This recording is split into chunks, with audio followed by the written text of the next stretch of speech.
예, 마켓 시그널 시간입니다. 이제 FOMC도 지났고 조금 차분하게 시장 대응하면서 이제 11월이 시작되지 않았습니까? 11월 장세를 예측하고 대응하도록 하겠습니다. 오늘은 신한금융투자 PWM 서울FC 황유현 팀장님 오셨습니다. 어서 오십시오. 네, 안녕하십니까. 반갑습니다. 예. 11월이 이제 시작이 됐는데요. 9월에 꽤 강한 상승이 있었고요. 네네. 10월에도 그보다는 못했지만 올랐는데 11월에 추가적인 상승, 동력을 좀 이어갈 수 있을까요? 네네. 사실 뭐 시장에서 가장 초미의 관심사 되는 것 같습니다. 네. 사실 삼성전자가 가장 중요한 키 플레이어를 지금 사실 하고 있는 부분들입니다. 사실 다른 종목 지금 지수 상승폭 대비하면 사실 삼성전자가 많이 한 5% 이상 정도는 삼성전자가 좀 끌어올린 것 같은데요. 네. 삼성전자 실적 발표를 했죠. 이제 어느 정도 다 뭐 잠정 실적 발표에 이은 세부 실적 발표들이었고 어느 정도 좀 반영이 된 건데 뭐 어제 자료들을 준비하면서 봤던 게 이제 삼성전자의 전체 시가총액 비중에 대한 이야기들이 많이 네네. 나왔습니다. 이제 전체 코스피 200의 30%를 넘어가면 안 된다라는 룰들 때문인데 외국인들 입장에서 보면 우리가 미국 시장을 볼 때 대형주 큰 종목들 우리가 뭐 미국 시장 안에서 세부 종목들까지 다 알 수는 있지 않은 것처럼 외국인들이 한국 시장을 바라본다라고 하면 사실 삼성전자는 하나의 큰 인덱스, 한국은 곧 삼성전자다라고 이렇게 볼 수도 있는 거거든요. 그렇기 때문에 삼성전자는 삼성전자만의 문제가 아니라 인덱스로의 의미로도 굉장히 강한 종목이라고 보고 있습니다. 그렇기 때문에 사실 삼성전자의 비중이 30% 정도까지 올라왔다고 하면 여기서 기관들이나 외국인들이 추가로 살 수 없다라는 전제 조건을 놓고 본다라고 하면 아주 긍정적으로 해석을 한다면 다른 종목들이 올라와서 삼성전자의 비중을 떨어뜨려줘야 되는데 사실 그러기는 사실 쉽지 않은 구간들이긴 합니다. 네. 그렇기 때문에 11월 증시 상승은 조금은 제한적일 수도 있을 것 같고요. 그 다음에 이제 11월 말로 예정되어 있는 뭐 MSCI 벤치마크 변경 이런 것들 때문에 11월 첫째 주가 굉장히 좀 중요한 주가 될 수는 있을 것 같습니다. 수급적으로요. 그렇기 때문에 이런 부분들에 대해서는 계속 체크해 나가면서 좀 봐야 될 것 같습니다. 예, 11월 시장 전망을 여쭤봤는데 왜 삼성전자 얘기를 하시느냐. 그 말은 이제 시장 지수에 막대한 영향력을 삼성전자가 맞습니다. 미치고 네. 삼성전자의 주가는 외국인들에 의해서 좌우된다는 말씀입니다. 네, 그런데 말씀하시는 걸 종합해 보면 지난번에도 말씀드렸지만 이제 시가총액 30% 이상 되면 인덱스로서 이제 포함할 수 있는 게 제한되기 때문에 추가적으로 삼성전자가 외국인이 더 끌어올리면서 네. 지수가 위로 강하게 가기는 만만치 않다. 네, 그렇습니다. 쉽지 않다 이런 말씀이시고요. 예. 그러면 이제 그런 전제하에서 강한 상승보다는 이제 소폭의 상승 내지는 이제 등락 과정에서 전략을 짤 텐데요. 3분기 이제 어닝 실적이 반환점을 돈 네. 상황입니다. 생각보다는 이제 삼성전자도 그렇고 뭐 실적을 전반적으로는 안 좋지만 좋게 나오는 기업들도 제법 네. 있어요. 3분기 있습니다. 실적 네. 정리 좀 해주시고요. 네. 4분기도 좋아질까 네. 궁금합니다. 지금 사실 올해 상반기까지만 해도 올해 뭐 2019년 굉장히 좀 안 좋게들 네. 많이 봤었던 부분들인데 이제 그런 부분에 대해서는 우리나라 종합주가지수가 어느 정도 많이 반영을 해준 것 같습니다. 전 세계 이제 영업이익 추정치들, EPS 추정치들을 보면 사실 한국 시장이 뭐 무역 분쟁 때문에 많이 하락했다, 뭐 일본과의 마찰 때문에 많이 하락했다라고 보는데 EPS 하락률이 사실 2019년도에 전 세계 주요국들 중에 한국이 하락폭이 가장 컸습니다. 그런 부분들을 가장 많이 반영했기 때문에 우리 결과론적으로는 뭐 결국은 주가는 펀더멘탈이 수렴했던 결과가 나오고 있고요. 3분기까지도 사실 이제 바닥을 터난다는 예형들이 많이 나오고 있고 최근에 나온 이제 몇몇 증권사들의 이제 2020년 전망들을 보면 사실 생각보다 내년에 되게 좋게 좀 많이들 전망들을 많이 하고 있는 것 같습니다. 지금 상황에서 얼마나 더 좋아질 수 있겠느냐라는 질문들이 많이 있으신데요. 작년에 올해 그래도 내년에는 20% 이상의 EPS 상승 효과가 나올 수 있을 거라고 보고는 있습니다. 이제 올해 사실 2016년, 17년 해서 뭐 145조까지 이제 우리나라가 순이익을 벌었었는데 작년에 100조가 깨졌었죠. 올해. 그렇기 때문에 이제 내년에는 100조 이상에 대한 상승 폭을 이제 예상들을 하고 있는데 이렇게 된다라고 하면 사실 이런 부분에서는 뭐 주가는 결국 이제 실적의 함수, 이 함수라고 본다라고 하면 내년에는 다시 올해보다는 그래도 기초효과까지 겹들인다라고 하면 올해보다는 좀 좋은 시장이 좀 될 수 있을 것 같고요. 우리가 좀 주목을 봐야 될 지표가 있습니다. 가장 뭐 다들 보시겠지만 달러 인덱스 차트인데요. 달러 인덱스가 사실 한 9월달, 10월 초까지만 해도 거의 이제 100을 거의 육박하는 99 이상을 보여주는 그런 그림들이 나왔었는데 지금 어느새 97까지 떨어졌습니다. 미국 시장이 금리 인상을 이제 2016년 말부터 시작을 했는데 그때부터 달러 인덱스가 굉장히 많이 올라갔었고 그리고 나서 반대로 생각을 해보면 이제 금리 인하기에 이제 들어왔기 때문에 달러 인덱스는 당연히 떨어질 수밖에 없고 달러 인덱스가 떨어진다라고 하는 거는 반대로 이머징 통화의 강세, 즉 이제 한국 같은 신흥국들의 강세도 예측을 해볼 수 있습니다. 그렇기 때문에 이런 수급적인 요인들, 외국인들이 자산 배분의 관점에서 봤을 때도 한국 시장은 굉장히 좀 우호적으로 볼 수 있기 때문에 내년에 실적에 대한 이제 올해 기저 효과들 그리고 외국인 수급들에 대한 기대감들 이런 것들이 좀 맞물린다라고 하면 앞으로 11월 달은 뭐 사실 무역 분쟁도 좀 있고요. 여러 가지 수급 이슈도 좀 있고 그렇기 때문에 뭐 쉽지 않은 장 여전히 뭐 2100을 잠깐 넘어갈 수는 있긴 하겠지만 인덱스 플레이보다는 개별주 위주의 플레이, 종목 장세가 될 확률이 굉장히 높다라고 보고 있기 때문에 본격적인 게임은 올해 12월 말에서 내년 상반기가 좀 될 수 있을 거라고 봅니다. 그리고 내년 1분기까지 실적이 좀 예상대로 잘 나와준다라고 하면 예. 내년 하반기 미국 트럼프 대선이 있는 하반기 때까지는 조금 그래도 올해보다는 좀 쉬운 장, 올해보다는 쉬운 장이 될 수 있지 않을까 그렇게까지 좀 말씀드리고 싶습니다. 실적 얘기를 했고요. 네. 3분기 실적이 어떻게 잘 정리가 되겠느냐. 다음 분기까지 이익 증가세 혹은 이익이 좋아질 거냐 여쭤봤는데 네. 황유현 팀장님 오늘 말씀과 다른 분들의 얘기가 3분기, 4분기 여쭤봤는데 내년에는 좀 괜찮아질 거다 이렇게 네. 말씀을 하십니다. 네. 네. 그 이유 자체는 제가 여쭤보려고 하는 거는 그러니까 내년을 본다는 거는 결국 이제 3분기나 4분기 자체가 단기적으로는 별로 좋아지기 어렵다는 그렇죠. 거잖아요. 네. 그죠? 그리고 이미 네. 어느 정도 다 시장에서는 다 반영도 다 그렇죠. 되어 예. 있고 큰 의미 뭐 여기서 삼성전자나 큰 뭐 이제 대형주 실적이 크게 정말 생각보다 박살이 나지 않는 이상은 네. 어느 정도 시장에서 다 인식을 하고 있다 그렇게 보시는 게 좋을 것 같습니다. 예. 4분기가 이제 전통적으로 보면 이제 실적들을 좋게 만들어내는 그렇죠. 시기가 아니기 때문에요. 네. 여러 뭐 네. 비용 네. 감안이라든지 비용 비용을 그렇죠. 떤다든지 이런 것 때문에 그러니까 이제 결국은 3분기가 이제 어떻게 보면 올해 실적에 본유다. 네. 예. 그러니까 결국 이제 내년을 볼 수밖에 네. 없다는 거고 내년 네. 실적은 기대를 해 봄직하다는 겁니다. 네. 삼성전자 얘기 아까 이제 시장 여쭤볼 때 말씀하셨는데요. 시장 전체 영향으로 말씀하신 거고 삼성전자 자체로서 IT 반도체로서 좀 네. 더 여쭤볼 수밖에 없는데 네. 말씀하신 시가총액 상한제도에 걸린다. 그러면 외국인들이 인덱스로는 삼성전자를 안 살 거다. 그럼 삼성전자 이제 주가가 여기서 더 못 오른다는 얘기를 그건 의미를 하는 것인지. 네, 네, 그렇다면 반도체는 좋자고 하는데 삼성전자가 못 오르면 그러면 오히려 뭐 하이닉스나 다른 데서 기회를 노려야 되는 네. 것일까? 예. 일단은 뭐 삼성전자가 전 세계 반도체 뭐 가격 결정권을 가지고 있기 때문에 네. 이런 부분들에 대해서는 뭐 이제 삼성전자의 좀 내년 전망들을 많이 좀 봐야 될 것 같습니다. 삼성전자가 안 좋다라는 개념이 아니라 일단은 11월에 한정돼서 조금은 이제 어느 정도 많이 오르기도 올랐고 그다음에 다른 종목들에 충분히 기회가 많을 수 있다라는 측면에서 말씀 좀 드렸고요. 삼성전자가 이제 올해 사실 뭐 반도체가 워낙에 안 좋았기 이제 가격이 많이 떨어지고 안 좋았기 때문에 수요에 대한 고민들이 가장 컸었습니다. 수요 과연 일어날 수 있을 것이냐. 사실 2016년 뭐 17년 18년까지 해서 서버향 수요들 덕분에 뭐 사실 뭐 여러 가지 수요들이 있지만 서버향 수요 때문에 사실 많이 올라왔었던 부분 영향을 많이 미쳤다라고 보는데 내년부터는 이제 5G에 대한 수요들이 이제 본격적으로 일어나는 이제 시기가 됩니다. 그렇기 때문에 좀 모바일 향이라던가 다른 쪽으로도 반도체 수요들 많이 나올 수 있기 때문에 삼성전자는 5만 원 이하로 지금 구간에서 내려간다라고 하면 충분히 장기적으로 매수가 구간이 될 수도 있을 것 같고요.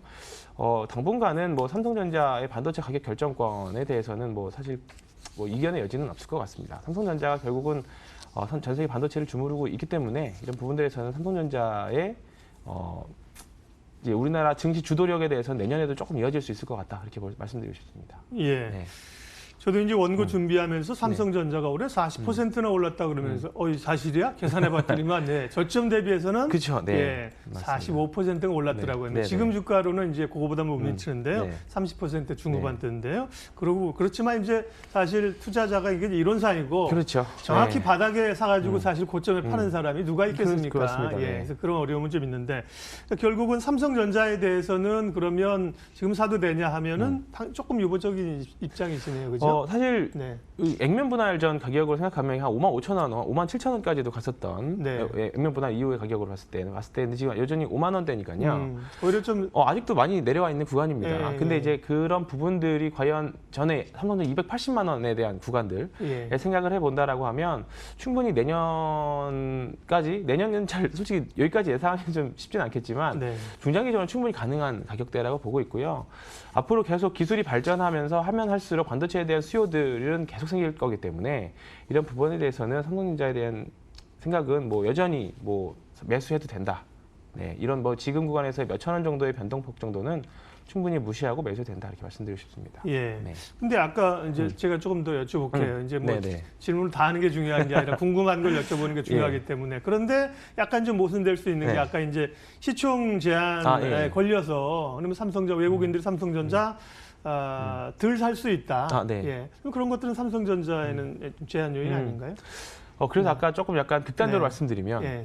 다른 섹터들이 올라와서 상대적인 비중이 삼성전자가 떨어진다라고 하면 네.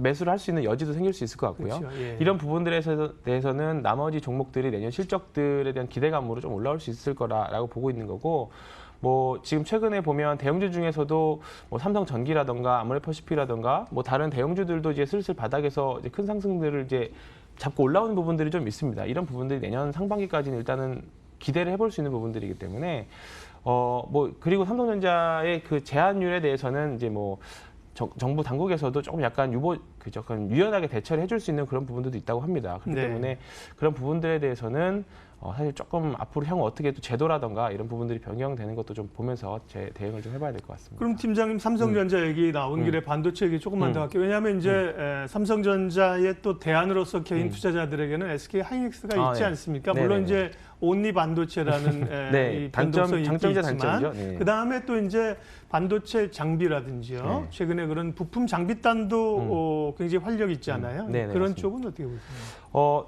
그런 관점에서 보면 네. 당연히 하이닉스도 네. 좋은 관점이라고 보고요. 지금 삼성전자는 내년하고 내후년 쪽에 해서 뭐 중국이라던가 국내 이제 공장에 계속적으로 장비 발주가 좀 나올 수 있을 것 같습니다. 네. 그래서 삼성전자, 하이닉스 같은 대형주를 싫어하시는 분들 당연히 있죠. 그렇기 때문에 그 밑에 단에 있는 이제 하이닉스나 삼성전자를 공급하는 중소형 개별 종목들, 장비주들, 뭐 소재주들 충분히 해볼 만하다라는 게 관점이고요. 그렇게 따지고 보면 코스닥 시장에서도 조금 내년은 뭐 실적으로 올라가는 좀 훈풍을 좀 사실 기대해 볼 수는 있을 것 같습니다. 네. 네. 또 관심 있는 섹터 몇 개 좀 더 네. 얘기하겠습니다. 네. 화장품이 이제 네. 아모레퍼시픽의 네. 생각보다 좋은 실적으로 네. 급등하면서 같이 관심을 받습니다. 이제 소비 시즌, 네. 뭐 광군제 이런 것도 네. 있는데요. 네. 문제는 이제 언론에서 저희를 포함해서 다 올라오면 얘기한다는 거죠. 예, 그죠. 정말 10만 원, 11만 원, 12만 원 할 때 말하지 화장품 못하고. 지금 한번 가보죠. 이렇게 해서 올라가면 좋은데 네. 그때는 정말 참 얘기하기 어렵습니다. 근데 지금 올라온 수준은 글쎄 추가적인 상승 여력을 보면 어떻게 보세요? 일단은 지금 기술적으로는 사실 좀 많이 과매수 예. 국면에 사실 많이 들어와 있는 국면이기도 단기적으로. 하고요. 네, 단기적으로 예. 실적 이벤트 뭐 이제 네. 공매도 한동안 나왔던 공매도에 대한 쇼커버도 예상해 볼 수 있고요. 예. 다만 이제 아모레퍼시픽의 경우만 놓고 봤을 때는 조금 이슈들이 있죠. 최근에 아모레지 같은 경우에는 유상증자를 이제 계획을 하고 있고 네.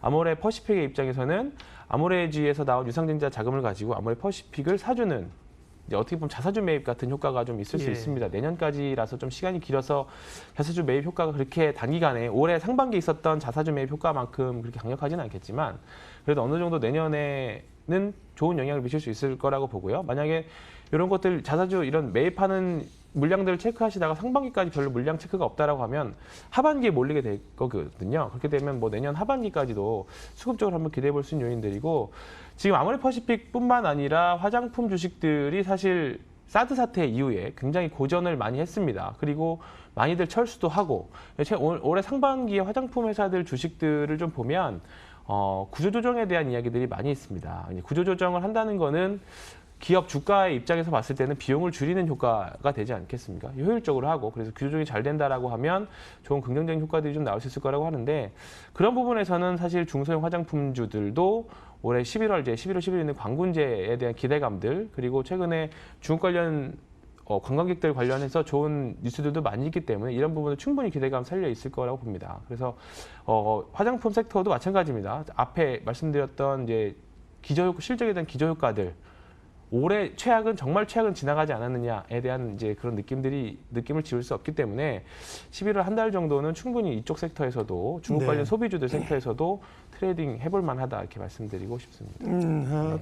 다만 요즘에 이제 급등하는 종목들의 상당수가 말씀하신 것처럼 갑자기 뭐 시각이 좋아지거나 뭐 뉴스가 나오는 경우도 있겠지만 그것보다는 갑자기 이 주식 왜 그래? 갑자기 어제 뭐 물산 같은 경우도 무거운 주식이 막 4% 오르고 뭐 아모레퍼시픽 예를 들면 하루에 9% 오르고 이런 거는 상당 부분 사실 숏 커버일 가능성이 있습니다. 수급상 그런 거는 좀 단기적으로 체크하시고요. 예. 하이트 진로 얘기도 좀 하겠습니다. 실생활에서 이제 뭐 술 드시고 약주 하시고 식사하시는 분들은 이런 뭐가 잘 팔리나 이런 거 잘 보시잖아요. 실제 드셔보시기도 하고 이 테라 효과가 이제 반짝이 그치지 않고 꽤 가는 것 같아요. 주가도 제법 올라왔고요. 내수주에 대한 관심도 높고요. 예. 하이트 진로 같은 경우에는 사실 올해 굉장히 운이 좀 좋았다라고 또 말씀 좀 드리고 싶습니다. 네, 사실 맥주 시장이라는 게 사실 한번 어느 정도 형성이 되면 이게 틀을 바꾸기가 쉽지가 않은데 하이트 진로의 테라 같은 경우에는 이 틀을 한번 밸런스를 붕괴시킬 수 있는 이제 이슈가 좀 있었죠. 이제 하나는 테라도 워낙에 좀 잘 나온 것 같기도 하고요. 그리고 이제 일본 제품의 불매 운동이 겹치면서 이쪽에서 좀 확 쏠리는 듯한 그런 느낌이 좀 있었습니다. 원래 수도권 기준으로 하이트 진로하고 그다음에 지금 카스로 대변되는 그쪽 이제 맥주 진영이 5대5 비율 정도로 사실 시장을 양분을 하고 있었죠. 그리고 소주 시장도 처음처럼 하고 차미슬이 5대5로 양분을 좀 하고 있었습니다. 근데 올 여름이 지나면서부터 진로 쪽으로 이게 확 기우는 그런 느낌들이 많이 있습니다. 진로에서는 이제 진로이즈백이라는 소주가 많이 나왔고, 복고풍 그렇죠, 복고풍이 많이 나왔고, 맥주는 테라가 계속 열풍을 좀 이어가고 있는 부분들이 있는데, 원래 5대5 비중에서 한 7대3 정도의 비율로 지금 수도권에서는 진로 쪽으로 많이 기울었습니다. 그렇다 보니까 이런 부분들이 좀 많이 조금 반영이 된 것 같고, 실제로 2분기까지 재무제표를 보면 공장 가동률도 전국에 있는 3개 공장 가동률도 맥주 가동률도 좀 많이 올라왔고요. 그리고 이제 3분기에는 좀 기대를 해볼 수 있는 게 맥주나 소주는 공병을 많이 쓰지 않습니까? 그렇다 보니까 그동안 기존에 해왔던 맥주 공병들을 이제 3분기부터는 이제 어느 정도 비용들이 많이 떨어지기 때문에 3분기부터는 사실 2분기까지도 실적이 좋아지는구나 정도였지 엄청 좋아졌네라는 건 아니었거든요. 근데 3분기부터는 비용 부분들이 많이 빠지기 때문에 3분기 실적 아마 조금 더 잘 나올 수 있을 거다라고 보고 있습니다. 다만 사실 주가가 한 17,800원 원대부터 지금 28,000원 정도까지 좀 단기 급등한 부분들이 있기는 한데요. 이거를 이제 어떻게 바라보느냐 관점이 이제 앞으로 더 좋아지느냐 또는 이제 기술적으로 좋아하시는 분들은 추세 매매 추종 관점에서 가는 말이 올라타라의 관점을 좀 볼 수 있습니다. 다만 이런 부분들에 대해서는 이제 실적을 앞두고 수급 변수나 이런 이제 차익실 물량들이 많이 나올 수 있기 때문에 여기서 대응은 조금은 조심히 하면서 손절매만 잘할 수 있다라고 하면 지금도 충분히 잘 매매할 수 있는 구간이라고 봅니다. 네. 오늘 시장 전반적인 글로벌 얘기부터 해서 삼성전자 또 섹터 얘기 몇 개 했는데요. 전략 마무리하겠습니다. 11월의 첫날이고요. 이제 금요일이고 이번 주 마무리하고 11월 달을 이제 대하게 되는데요. 종합적인 전략, 관심 섹터 말씀해 주십시오. 네, 어제 역외 환율이 1,170원 정도로 끝났습니다. 지금 일단은 가장 주목해서 봐야 될 거는 환율이 될 것 같고요. 올해 외국인들의 매수 평균 환율은 1,170에서 75원 정도 보시면 될 것 같습니다. 이제는 외국인들이 겨우 한 차익을 조금 이제 먹어 들어가는 구간이기 때문에 여전히 매수가 가능할 수 있을 것 같고요. 한 서너 달 전인 환율 1,170원대였을 때 우리나라 지수도 2,150대였었거든요. 그렇기 때문에 일단은 그때보다 실적에 대한 기대감도 많이 높아져 있는 상태고 환율도 굉장히 안정적으로 바뀌어 있기 때문에 일단은 지금 지수가 여기서 더 크게 2,200 이렇게 볼 수는 없지만 충분히 개별주 단에서는 지금 매기가 많이들 살아있기 때문에 충분히 개별 종목으로 충분히 시장 대비 좀 좋은 수익률을 낼 수 있는 11월장이 될 것 같습니다. 그러면 개별 종목이라 하면 어디입니까? 마무리. 지금 뭐 여전히 제약바이오에 대한 기대가 많이 살아있고요. 중국 소비주들도 마찬가지고요. 그다음에 바닥에서 뭐 대량 거래량들을 이용해서 이제 거래대금이 많이 들어오는 종목들 뭐 개별 종목으로 보면 지금 어떤 종목이 주도 섹터라고 하기에는 제약바이오도 사실 조금은 이제 조금 주도주에서 조금 이제 질을 내려놓기보다는 수급이 좀 분산되는 그런 느낌이거든요. 그렇기 때문에 일단은 어떤 섹터를 특정하기보다는 한쪽에 치고 나간 섹터들을 이제 11월 초니까 11월 주도를 할 수 있는 섹터들을 한번 오늘부터 관찰을 좀 해봐야 될 것 같긴 합니다. 네. 네. 제약바이오 변동성은 있지만 또 이제 수익을 주는 그렇죠. 구간이기 네. 때문에요. 여전히 이제 적극적으로 가자는 건 아니라 관심권에 넣자는 그럼요. 말씀이시고 네, 지우면 안 되죠. 중국 소비주, 예, 네. 화장품이나 네. 지금 뭐 소비주 얘기하셨습니다. 예, 그러게요. 참 네네. 하나 말씀드릴게요. 좋습니다. 일단은 지금 최근에 제약바이오 상승 때문에 예. 뭐 거래대금이 엄청 많이 터지면서 거래대금이 거의 10조대도 많이 나오고 있거든요. 코스닥 네. 예, 네. 전체 다 합쳐서 네네. 사실 한 6, 7조 정도였는데 10조가 넘었다는 거는 결국은 증시 거래대금이 많이 나온다는 건 약간 좀 고전적인 투자 방법이긴 하지만 예. 증권 이제 좀 브로커리지에 특화되어 있는 증권사들, 뭐 키움증권 같은 증권사들은 한번 관심 가지고 보셔도 될 것 같지 않을까 좀 이렇게 말씀. 증권지도 못 갔어요 요즘. 네, 증권지 좀 그렇습니다. 쉬었죠. 그렇기 네. 때문에 2,100이 넘어가고 나서 거래대금이 는다라고 하면 분명히 4분기에 대한 실적 기대감들도 3분기, 4분기 아마 실적이 좀 괜찮을 걸로 보여집니다. 네. 네. 오늘 황희연 팀장님 방송에서 처음 뵀는데요. 네. 예, 여러 가지 좋은 얘기를 하셨습니다. 이렇게 하시다가 말씀을 들어 하시면 저희는 집요하게 여쭤봅니다. 답이 나올 때까지. 예, 결국 이제 그걸 또 시청자분들이 듣고 싶어 네. 하시는 거니까요. 예, 오늘 마켓 시그널은 신한금융투자 BWM 서울FC 황유현 팀장님 함께했습니다. 고맙습니다. 네, 고맙습니다.